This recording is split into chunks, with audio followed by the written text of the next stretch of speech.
Hello, welcome. I'm Christina Clark, and thank you for tuning in to the Indigenous Prosperity Podcast. With this podcast, we seek to amplify voices that support truth and reconciliation and Indigenous led economic development on the South Island. Today, we're talking about the transformation taking place as the Royal BC Museum reimagines itself. And we're delighted to have a Royal BC Museum CEO, Alicia Dubois, joining us for this conversation. Thank you for being here, Alicia. Please introduce yourself.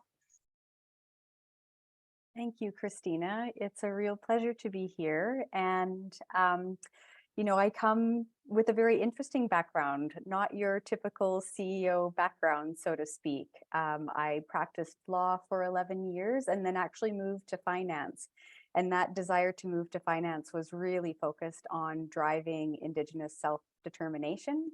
And I was able to be the executive lead at CIBC for their Indigenous markets team and actually create that strategy, supported the work of rewriting the lending guidelines in order to drive prosperity in communities. And really all of that was to support wellness and self-determination and all of the very positive, beautiful echo effects that come from that. And it was that work and some of the things that I learned when I was at the bank with respect to helping to shift minds and to how to be an effective advocate, and also my time at the Royal Ontario Museum on their board, that when this opportunity came to be, it was one that I couldn't pass up.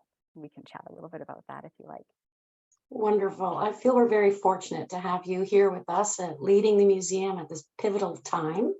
So I'm curious, what took you to take on this particular challenge? Oh, it's interesting because, truth and reconciliation is, I think, probably the most important conversation for all Canadians. And and I say that because the relationship between Indigenous and non-Indigenous people across the country is so pivotal. It will be a real determiner of our success and, frankly, our ability to live to our full potential. The the relationships that are formed when there's trust and there's a real understanding are absolutely incredible. And I was fortunate because I was able to see a lot of that through the business lens. So facilitating relationships through business and better understanding through business. And a lot of people would think, I don't get that. But when you have shared outcomes and you're able to work from what are the shared outcomes that are really going to serve the parties involved, and you can also align on values, and there's a desire to understand the different perspectives and what objectives are actually bringing people to the table, and you can find alignment in that way. It's amazing the barriers that come down. And so, that was work that I was so proud of, and I look back on and I'm still so proud of. And for me, one thing I did notice was that there was this sort of hurry to the reconciliation piece of it, right? That transaction, that, like, let's get this deal done. And Mm. what I found was that when there wasn't enough patience to really understand the truth and to develop an understanding of one another, when you were bringing an Indigenous group or community together with an industry player or a non-Indigenous group, when there wasn't an understanding of truth and of one another, um, those were the most challenging partnerships. That was actually when it felt like a real economic partnership as opposed to a long-lasting relationship. And so for me, having seen so much reconciliation, and I love to execute on things, but reconciliation without doing the hard work of understanding first, I realized, this experience at the museum And of course, today we're talking about the Indigenous understanding and truth and reconciliation, but it extends to so many different cultures that have contributed to the province. But it's when we start to understand one another better that I think we're really, as a community, as a society, as an economy, we're really going to be able to live to our potential. And so this was my opportunity to step back into truth and to facilitate a new approach to storytelling, and for the museum to step away from its typical more colonial practices and be much more of a facilitator, so that we can work in concert with co-development and co-creation with communities in order to help us have a much greater understanding of who we are and how we show up in the world. And really, ultimately, this is all about enhancing social cohesion, enhancing relationships based upon a much better understanding of each other. Absolutely. Museum as truth telling. Yes. It's a wonderful thing, and many different truths from many different voices. It's very much agree and appreciate what you're saying. And I think the Indigenous Prosperity Center itself exists for a similar reason, in that intersection, in that place where we're coming together to create the future. We need to understand one another, and we have to start with just a whole lot of humility and openness, and ready to learn and ready to look at things in different ways. I'm very excited about what that means for the museum. It's been an anchor for the South Island visitor economy, obviously. It's also a cultural touch point on a very personal level. And I think about, when the announcement was made to shutter the Old Town component of the museum, the outcry about that. I even found myself going, "Oh no!" I remember the smell of cinnamon and apple pie at the old kitchen in Old Town. People are so attached to it. My question for you is, how will you balance local, regional, and province-wide interests in the BC Museum? Mhm. So it's interesting. The conversation, we've now been all over the province. So we've been to all corners. We still have a few more dialogue sessions to hold, but for the most part, we've had a chance to hear from the majority of the planned communities. I mean, I think now we're up at having 27 or 28 dialogue sessions across the province. And there are some really interesting common themes that are arising.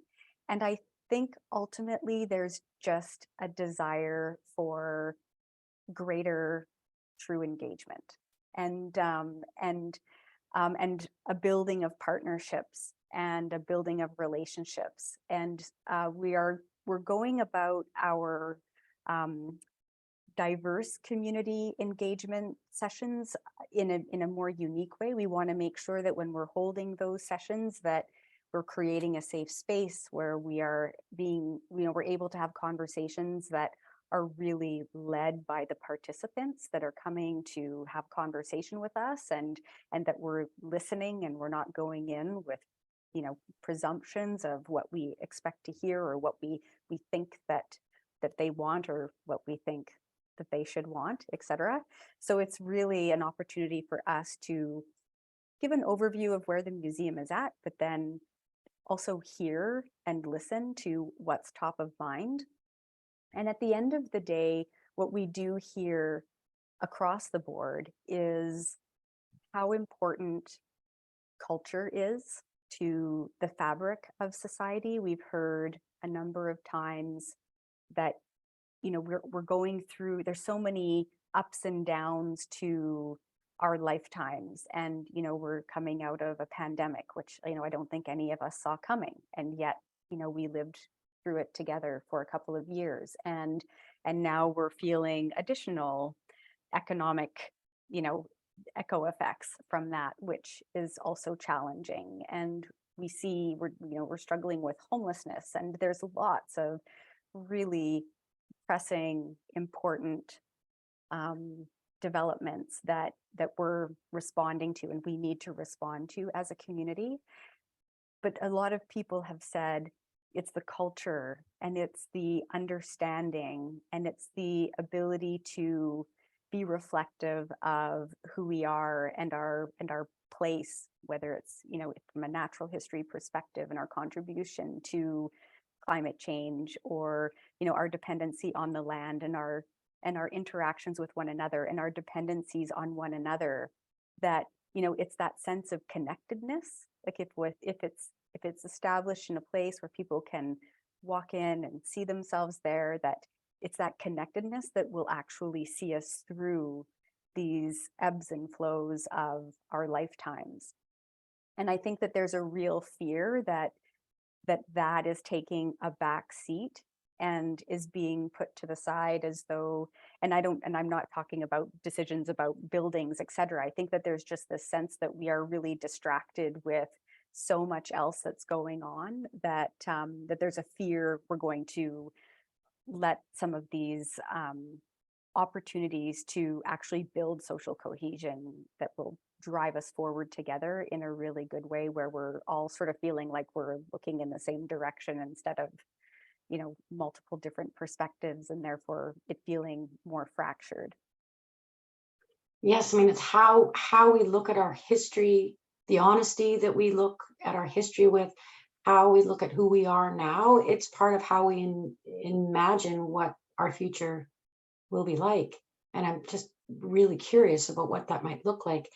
I had the pleasure of meeting Janet Anus, the Vice President of Engagement and DRIPA implementation for the Royal BC Museum. That's fantastic that you have that position and such a talented young lady in that position. What does DRIPA implementation entail for the museum? So what I will say, Janet is an incredible woman. She is, she's a force, and it's something that you don't necessarily see coming, but when you're sitting with her, it's palpable. And she brings with her a lot of wisdom and insight that is phenomenal for our organization. And she's building out an incredible team that is also advancing that very important work.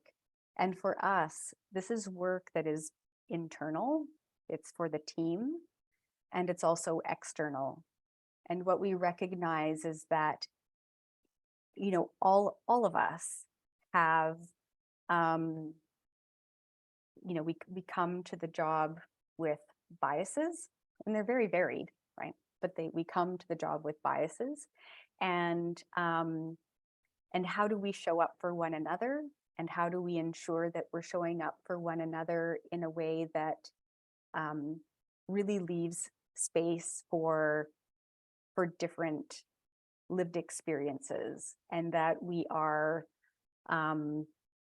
being open and kind, and taking, as a very wise individual, and for those of you who know Ridley Speck will know who I'm talking about, but he said, you know, it's about hosting people, you know, making room for people to feel welcome and to feel safe. And so, you know, typically I think most people, when they hear me say those words, would think that I'm talking about audience members, you know, people who walk through the front door.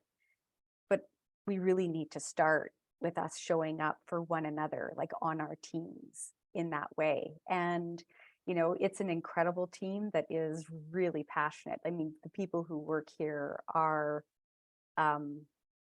very purpose driven. They love what they do.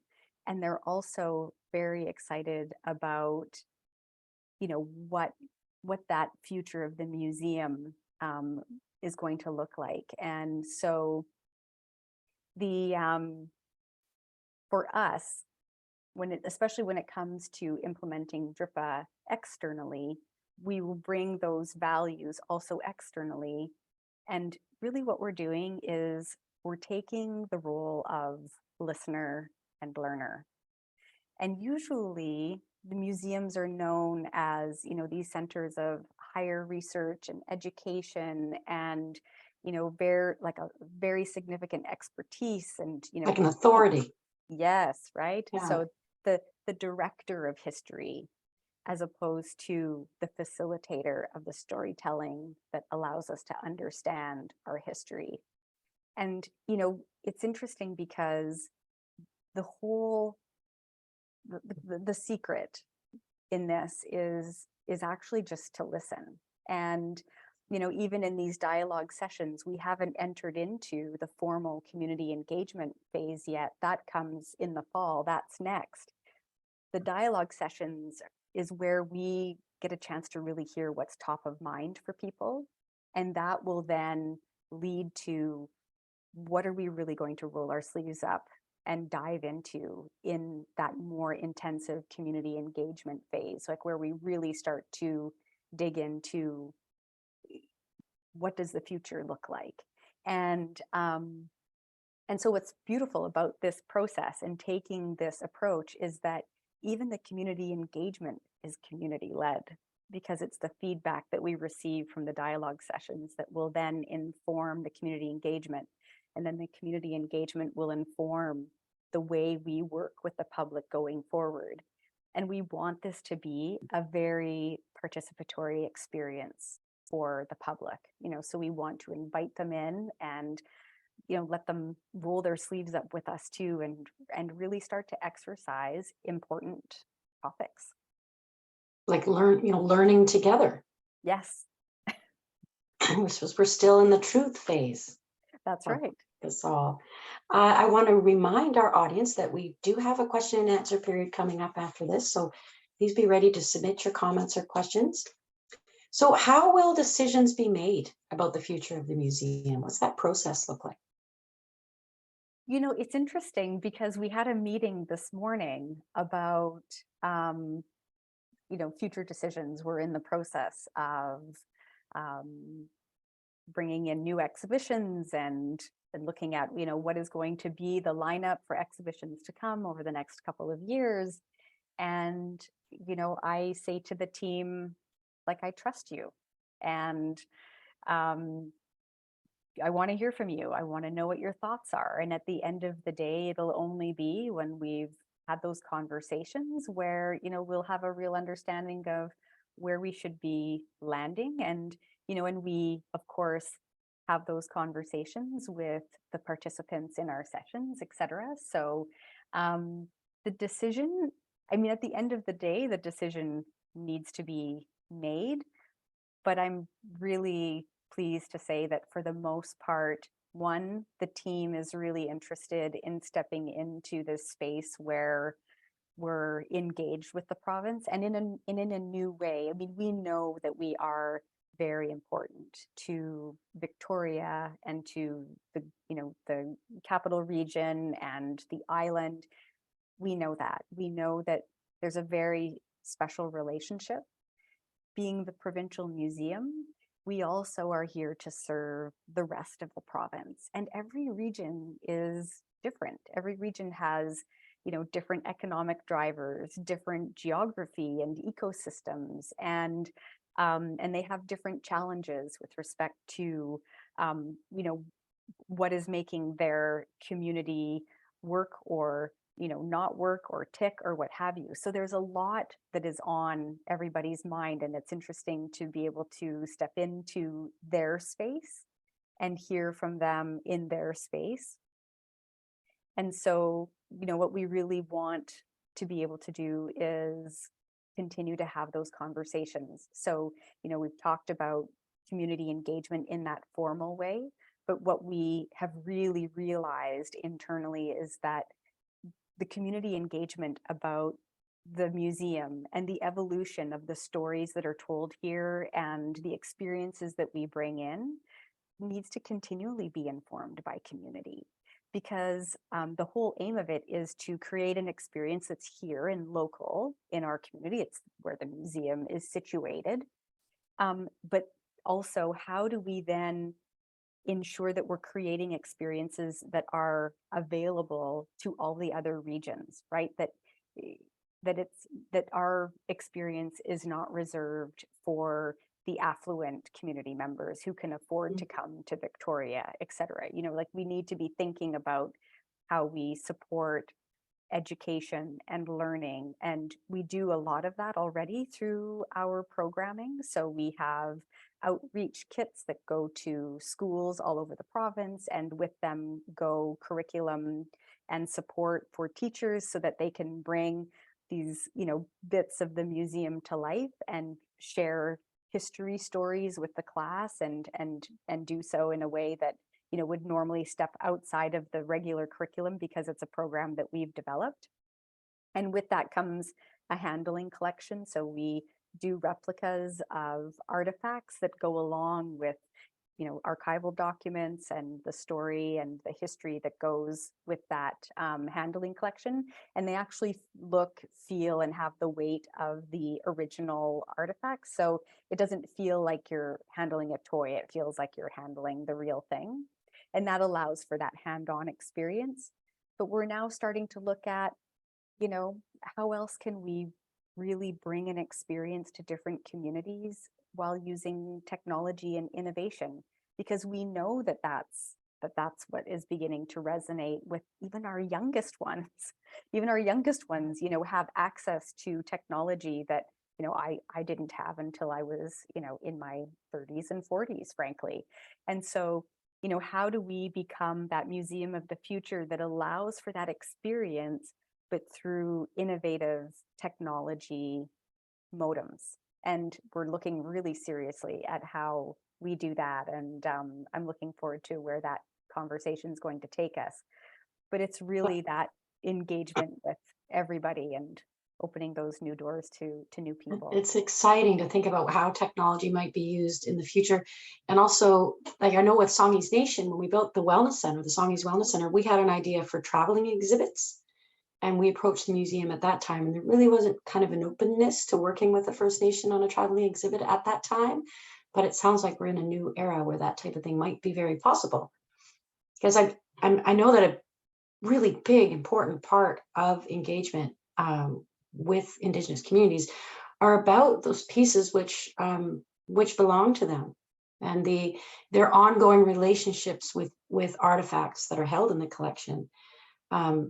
And what is there a separate sort of repatriation conversations that happen, or is it sort of dependent on when a First Nation reaches out?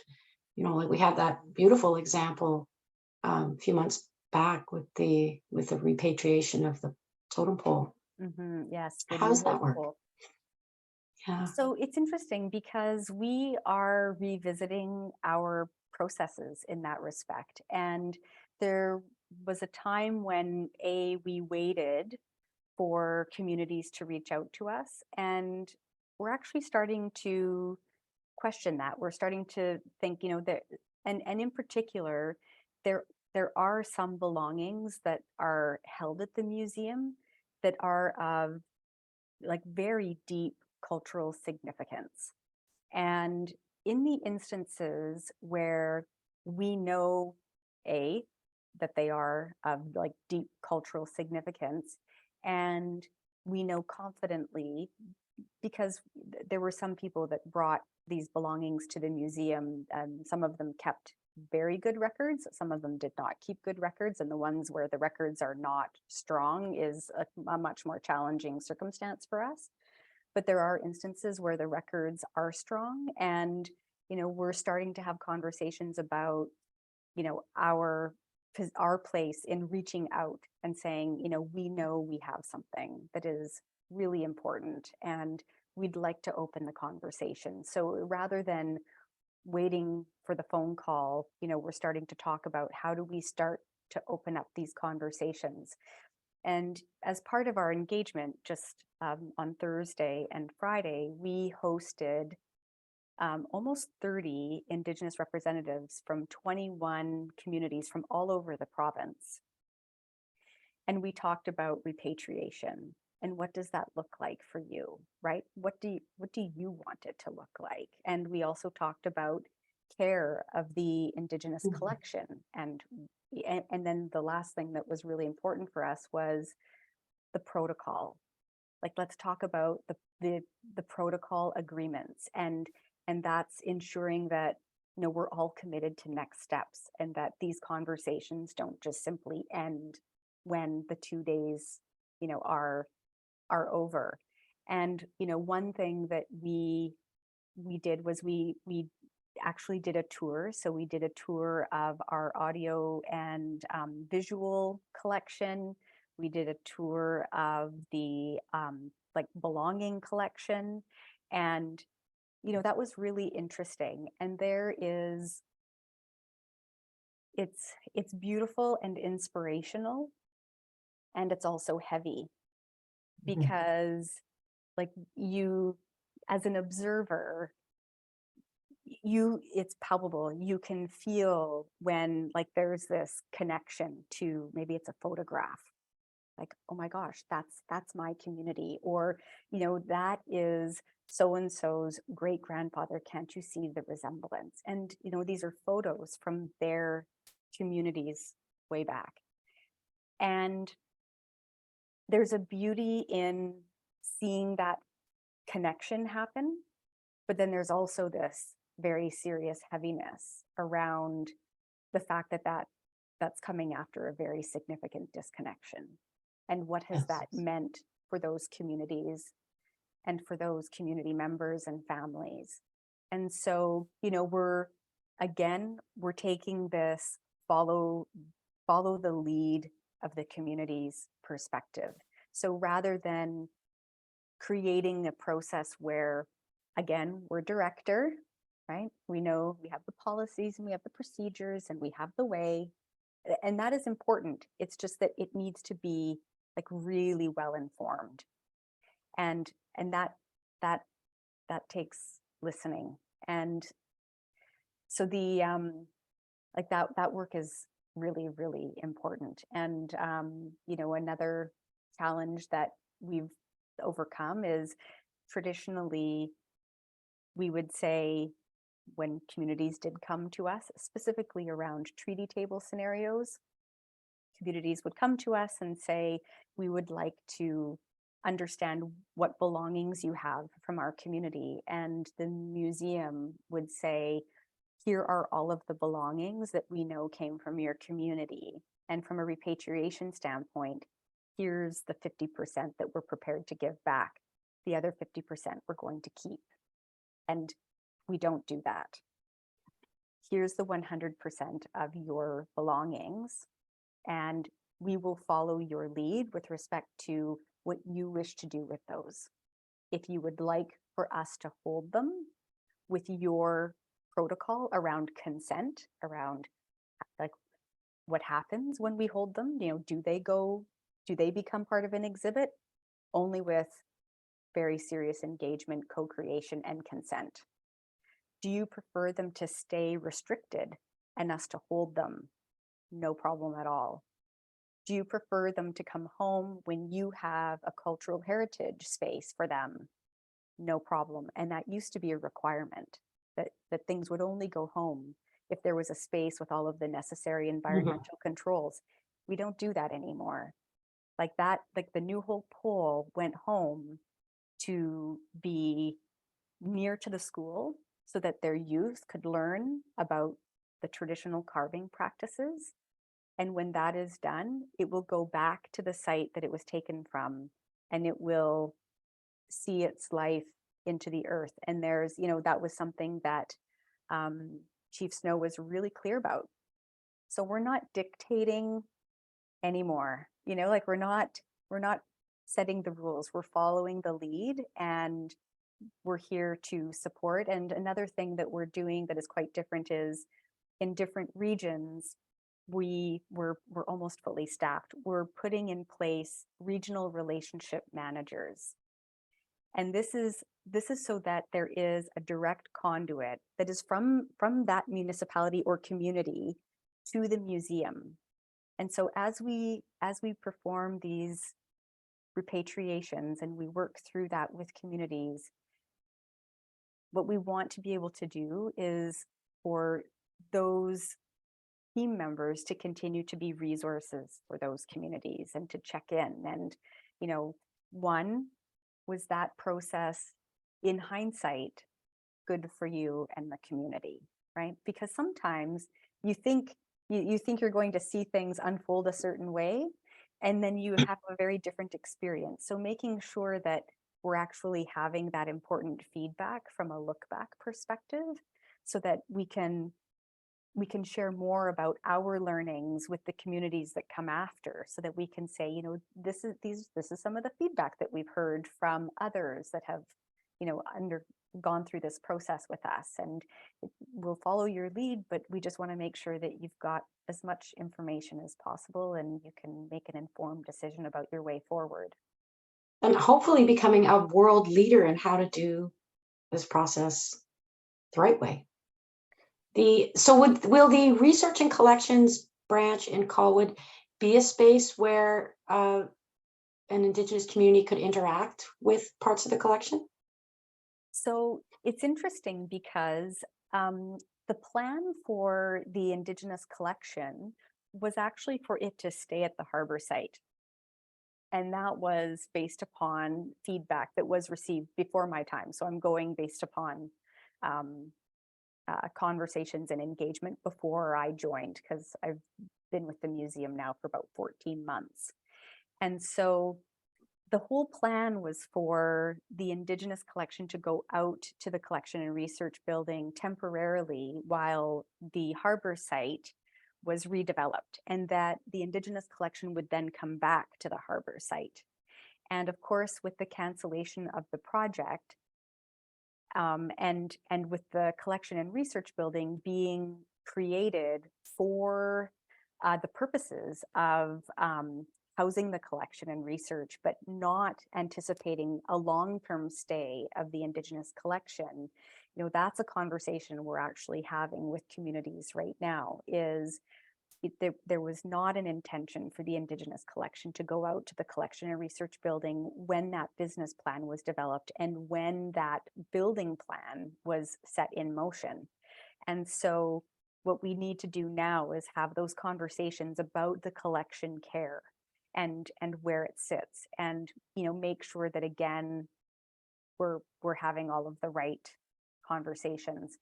The beautiful thing about the harbor site is that, of course, we have the big house, we have Wawatitla, and that is a beautiful sacred ceremonial space for when communities come into town. They can be hosted there and in a very safe space for ceremony, etc. And that was something that, you know, is always going to stay sort of in this space in that form. And so there would be that ceremonial space, but that was not actually anticipated to that extent for the collection and research building. You know, there will be a sacred circle space, etc. And there will absolutely be opportunity for Indigenous communities and peoples to go into the collection and research building and really get a feel for that space. I don't know how many people have been to the Tyrrell Museum in Alberta, but it's a dinosaur museum that's in Drumheller in the Badlands. And when you go in, it's a beautiful facility with like enormous dinosaurs and skeletons. But the beautiful part of it too is that there's a glass wall, and when you look through the glass, you can actually watch the paleontologists work. And the collection research building is going to be that type of interactive experience where visitors will be able to come in and look into the lab space and see the researchers and the collections managers at work. And it won't be, you know, like the collection itself needs to be protected from light and, you know, environmental controls, humidity, temperature, all of that. So it will not be completely visible all of the time, but when the researchers and the collections managers are working on them, you'll be able to watch that. And that's actually really inspiring and fun. And I hope it would lead to more young people deciding on a career. Think that's that what I we could hope really for do too. that job. Yes, yes. And we'll also have some smaller exhibition spaces there too, so it will be interactive.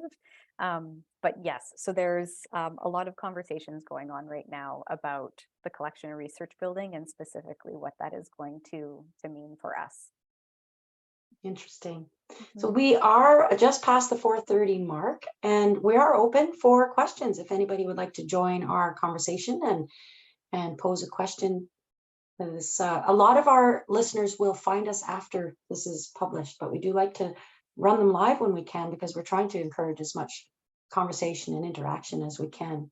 Mhm. We don't have any questions popping up in the chat right now, and I got carried away in our conversation to set aside any questions for this moment.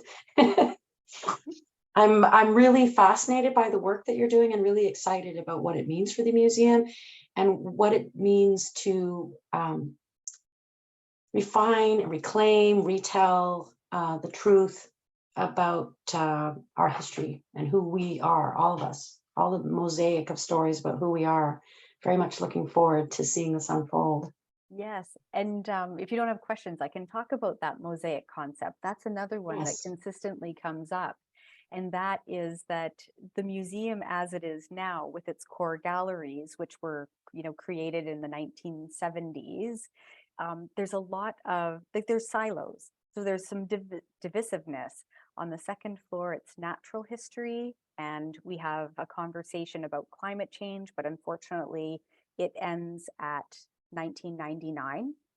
And we've had some really important conversations about climate change over the last 20, 25 years. And so there's some work to do there to bring it current. And that's something that we hear often and we're very well aware of.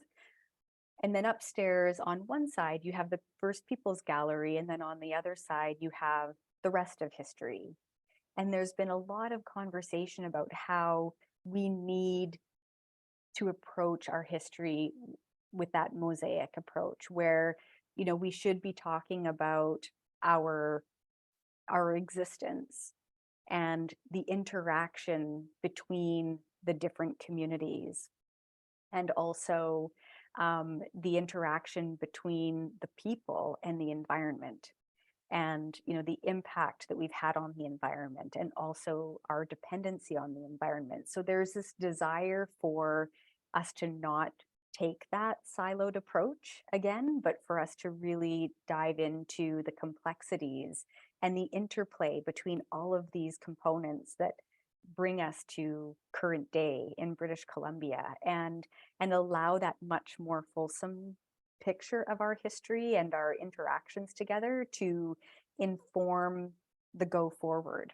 And it's interesting. It was I think it was Nina Simon, who was the CEO or executive director of a museum in the States, that said, like, the ultimate aim of the museum is to welcome everybody in and to provide an opportunity to be introspective and to learn, so that we're better to each other, and I would say also to the environment when we leave, right? Like, that's the type of sort of that building the social cohesion, that was sort of Yeah. her way of framing it.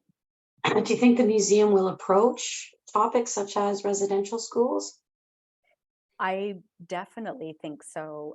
We went to um, um, yeah, what's really interesting is that as we were touring and having these phenomenal dialogue sessions with citizens of different communities, we also had a chance to go into local museums and local galleries and have really important conversations about how they are having these conversations with their own smaller communities.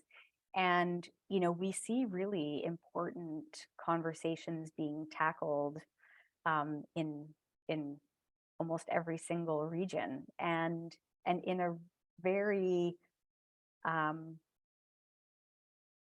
untraditional way for museums. So this is an evolution that is really taking hold, and that's really promising, because it means that we're starting to be opening the door to new conversations and better understanding. And as I said, that's ultimately the reason that I took this job. So it's very inspiring to see our colleagues you know, in the Okanagan and in the Kootenay region, really, like, they have really embraced this concept. It's impressive. Wonderful. Well, thank you so much for joining us today. And Yes. thank you to the audience for listening in. And Yeah. please join us again for another Indigenous Prosperity podcast. You can find us we've got our information here, Indigenous Prosperity Center Facebook and Instagram. You can find us on Twitter and also our website, indigenousprosperity.ca, where you can join our mailing list and receive our newsletter and find out about the next Indigenous Prosperity podcast. Thank you so much, Alicia. Thank you. Thank you.